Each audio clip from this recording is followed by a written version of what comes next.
Kau jangan malu mengaku itu. Paulus sendiri yang mengatakan, aku mematikan akal. Akal yang dimatikan.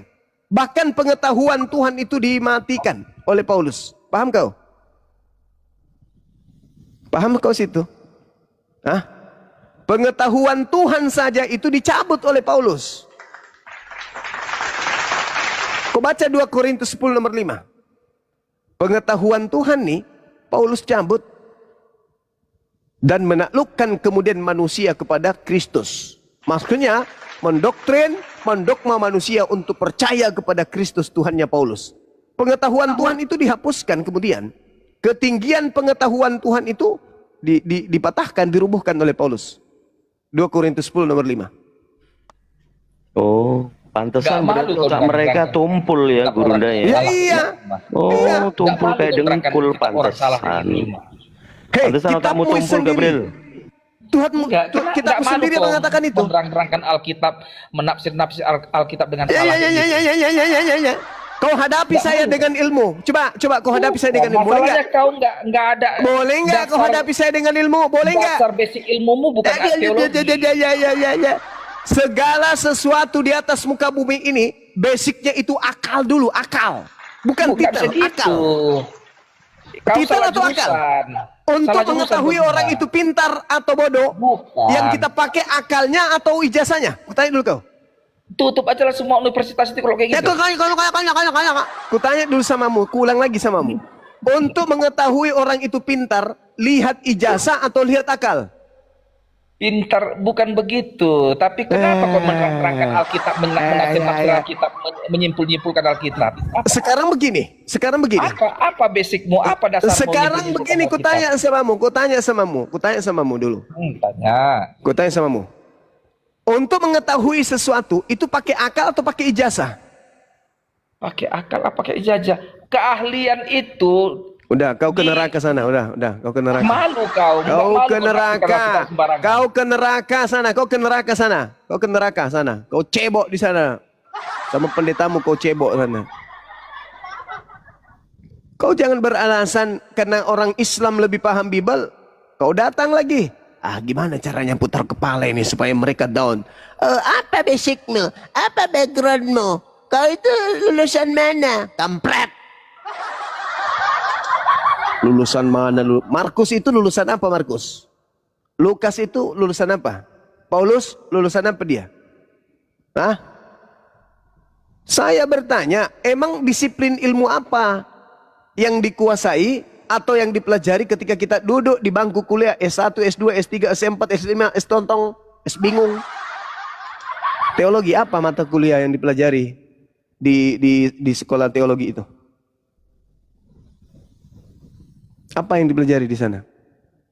Sejarah perjanjian lama. Pengantar sejarah perjanjian baru. Pengantar gereja-gereja awal mula. Itu yang harus kau kuasai dulu baru bisa Bible gitu. Aku lempar juga kau asbarok nanti.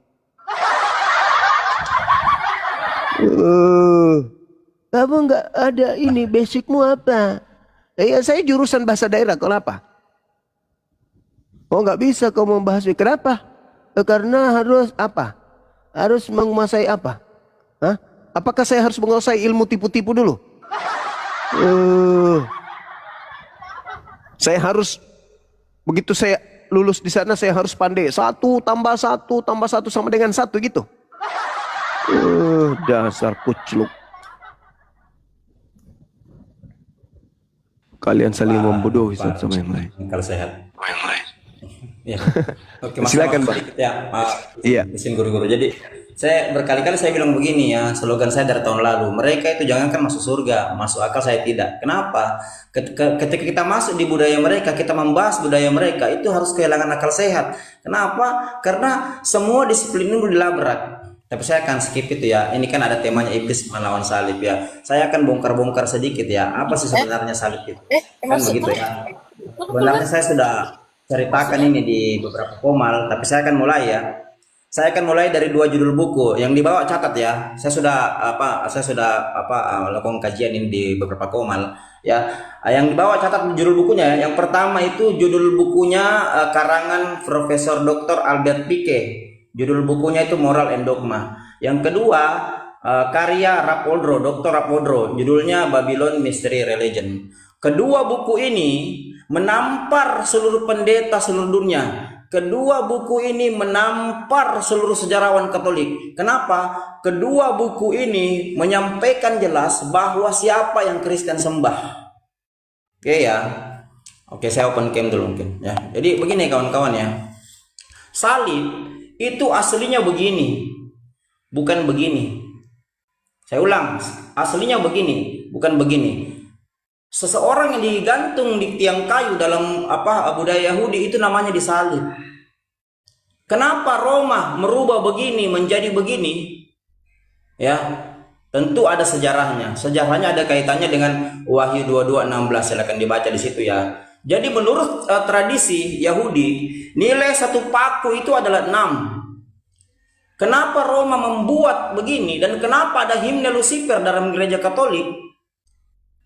Roma sudah membuat salib yang begini, orang digantungnya begini, bukan begini, yang begini jadi begini, itu membuat Yesus sama dengan Lucifer atau 666. Nilai satu paku dalam tradisi Yahudi itu 6. Jadi kalau disalib di tangan kanan 6, tangan kiri 6, kaki 2 rapat jadi 1, berarti Roma sudah menyampaikan pesan kepada Anda bahwa saya sudah membuat Yesus kalian, Yeshua HaMashiach, menjadi 666. Makanya kalau abang baca Wahyu 22 ayat 16 itu katakan begini, aku Yesus, aku yang telah mengutus malaikat-malaikatku, akulah bintang timur yang gilang gemilang. Menurut tradisi Yahudi, bintang timur itu tidak ada 2, tidak ada 3, tapi cuma 1, namanya Lucifer. Ya, makanya Roma membuat ini dan membuat lagu himne Lucifer. Sebenarnya yang mereka sembah itu Lucifer. Dalam buku karangan Prof. Albert Pike, ini salah satu orang yang diburu oleh Roma Katolik tapi tidak bisa ya karena punya power militer. Kalau kita lihat biografi Prof. Albert Pike, beliau ini adalah seorang pimpinan ya, jenderal tentara Amerika di Trans Mississippi Indian. Ya, beliau mengarang buku filsafat filosotik judulnya Moral and Dogma. Ini menampar seluruh sejarah Katolik. Kenapa? Karena beliau menyampaikan pesan dalam buku ini di mana moral dan dogma itu memang tidak searah, tidak sejalan. Beliau menyampaikan pesan bahwa Roma menyampaikan doktrin dogma itu dengan kekuatan militer. Itu poinnya di situ, ya. Sementara buku karangan Babylon Mystery Religions di situ dikatakan dalam Wahyu 22:16 ya, aku Yesus yang telah mengutus malaikat-malaikatku. Dalam tradisi Yahudi, menurut orang Yahudi, budaya Yahudi, yang bisa mengutus malaikat-malaikat itu ada 2. Yang pertama Yahweh. Kalau bukan Yahweh berarti iblis. Sekarang pertanyaannya, ketika Yesus dalam Wahyu 22:16 mengatakan aku Yesus bisa mengutus malaikatku, apakah Yesus Yahweh? Tentu bukan. Dengan demikian, kalau Yesus bukan Yahweh berarti dia iblis. Selesai ya.